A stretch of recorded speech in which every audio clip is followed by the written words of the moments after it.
All right, when looking at sustainable development, the sustainable development goals can start to lead into some of the things here because whether you see climate action, sustainable cities, affordable and clean energy, responsible consumption and production, clean water, a lot of these, life below water, life on land, a lot of these are related back to the environment and trying to make it so we can have sustainable development. Basically, sustainable development is the concept that before that economic development has to also not impact the people that are moving forward, so the environment will not be hurt by it. And we're going to look at two issues: resource depletion, environmental degradation, then a solution that some places use called ecotourism. So when thinking about resource depletion, we're either looking at the land getting used up or raw materials, so whether that's irrigation leading to erosion, being a predominant one for land and getting used. But then let's look at raw materials. So in terms of energy usage around the world, my personal favorite picture that I see regarding to pollution and just land degradation is this Chinese artist who vacuumed up Beijing air for 100 days and he made a brick out of what he collected. I think that's hilarious, but obviously not a good thing. When we look at who is using the most energy, China is your world's largest consumer of energy. The United States is next, and they are far and away one and two. But what we do see is that these lesser developing countries are using more and more. And that shouldn't really surprise you very much when you think about MDCs are using less and less secondary sector jobs and moving more to the tertiary sector.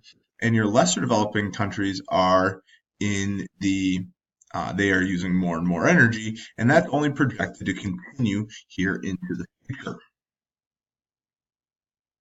And so as we deplete our resources more and more, right now at this point by current usage, and you can see the countries using the different resources here, that we have, it's about 131 years left of coal, and the US has the most of it. And this is in proven reserves, reserves that we know exist by calculation. And then with coal and petroleum at this point, proven reserves, you're sitting about 55 years for each. And the numbers will vary. I know this is a picture from a newer version of the textbook than you have, where it says 49 years. The latest estimates I've seen are about 55. So that's in proven reserves. However, we do know also that there are potential reserves. So this is from the Department of Energy. And you can start to see here potential reserves. So proven reserves again, where the shale oil is that they have a reasonable assessment of how much oil and natural gas is there. And then these beige ones are spots where it's potential reserves. Now those proven reserves especially appear in Williston, in the North Dakota Basin, or they're finding more and more shale oil in the Appalachian regions, and then also in Oklahoma and whatnot. Those at one time were potential. And as those have moved over to proven, the United States has become basically an energy exporter because of those basins. Now, the thing with the thing with the natural gas fields getting used and the oil coming out of North Dakota is we don't really know the environmental effects yet. We don't really know the environmental effects yet of fracking.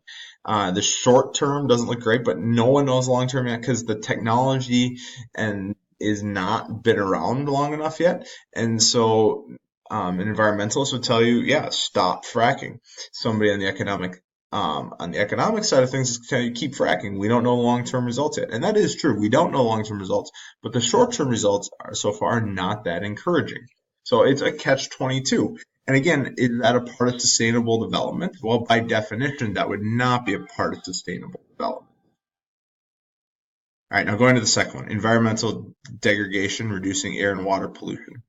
So if I scroll here we go. How water is being used kind of around the world. You see some for electricity, then that irrigation piece is huge. Now, usually when it's thermoelectric, you can reuse it. But then notice that how we're using it is a lot of farming and then a lot of drinking with that public supply. And then, just how we're using it can be an issue. And then, so water pollution being an issue. Now, this is air quality as being our other issue we wanted to look at as a part of the environmental degradation. So one thing of note here that North Africa looks really bad, but part of it's really bad is because of the fact it's sand and air because of the Sahara Desert. So this is not the best precursor of things. But if you look there's a lot of places where air pollution isn't good. So this is China, and the amount of cigarettes on the environment per day, and just you're up here in the, it's not good. I mean, some of these places you're in the brown, which is upwards of 25 cigarettes a day. Your cigarettes equivalent here. So when you're in this kind of pinkish color, you're about 5 cigarettes a day. It's not good. In some places in the world, this is the current air quality. Let's take you to a map of the world here. I'm going to hide myself. There we go. And you can start to see just where air quality is good and where it's bad. So this is up to date as of when this video is getting filmed. But you start to, I'll zoom in here on China. Obviously it doesn't have data for everything, but like Mumbai, India is in rough shape. Unsensitive for groups, that is not good. And we see a lot of purple in China.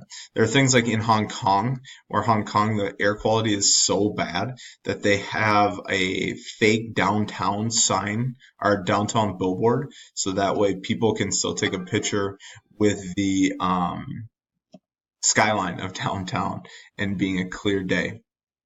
Now, the last part of this is looking at sustainable development is a concept called ecotourism as a movement against this, kind of thing, where tourism that protects all local systems and visitors are educated about it. So you'll see some examples here, where this kind of basically leave nothing but footprints, take nothing but pictures, kill nothing but time. That, hey, we are going to be nice to it. And so this is Arenal. It's a volcano in Costa Rica, where that is a major part of the practice. This is ecotourism in Botswana, where they are going through, and you are going to learn about the environment and you're going to keep it alive. Now, moving forward into the 21st century, looking at as our proven reserves are depleting and our potential reserves become more proven reserves and we learn more about them, the movement towards alternative energies is definitely a part of what will it look like in the 21st century. We move to more nuclear, where yes, we need to figure out what to do in terms of an accident happens. Now, that's pretty safe unless an accident happens, but also you got to figure out what about the waste? What are you going to do with the nuclear waste of things? And that's why we see more of a movement towards hydroelectric and especially wind power and solar power. The price of these has come down dramatically over time, just like any technology, the price comes down. And especially when you look at something like wind power, I mean, we could build a wind farm big enough to power the entire United States with wind. It's estimated to be about the size of the state of Kansas. That is massive, obviously, and will not happen. But you do have countries like China that are building wind farms out in the ocean to try to capture them. Places like Iceland are using geothermal technologies to heat a lot of their country, actually, because of its the volcano can help with that. Sweden uses a lot of biomass, basically a lot of garbage, to take care of power in Sweden, for instance. And we're seeing more and more. I personally would say solar is a decent choice because this just in, the sun's not going anywhere anytime soon. And so figuring out ways to harness this technology, and basically we got to figure out how to scale it. You know, all of these things are possible on a small scale, but we have to be able to scale them big enough to be able to heat, let's say, an entire city or an entire country and provide the power for those. That's a large part of sustainable development is how can you take, you could do an entire country nuclear, but how to deal with the waste, and if an accident happens, is a huge problem and it's expensive to start up. But then the rest of these, the renewable energy part, how do you scale these in the 21st century so you could power an entire country? And when you think about economic development, especially in industry, you have to have this power. And when you're in the secondary sector with all the pollution issues in different countries, this is one of the ways that it's solvable, but you got to figure out how to scale it. That has not been done yet. Once that gets figured out, you're going to start to see more companies move to this, and gas is potentially natural gas, coal, and oil will start to see some different uses because these will become more available to people and more affordable.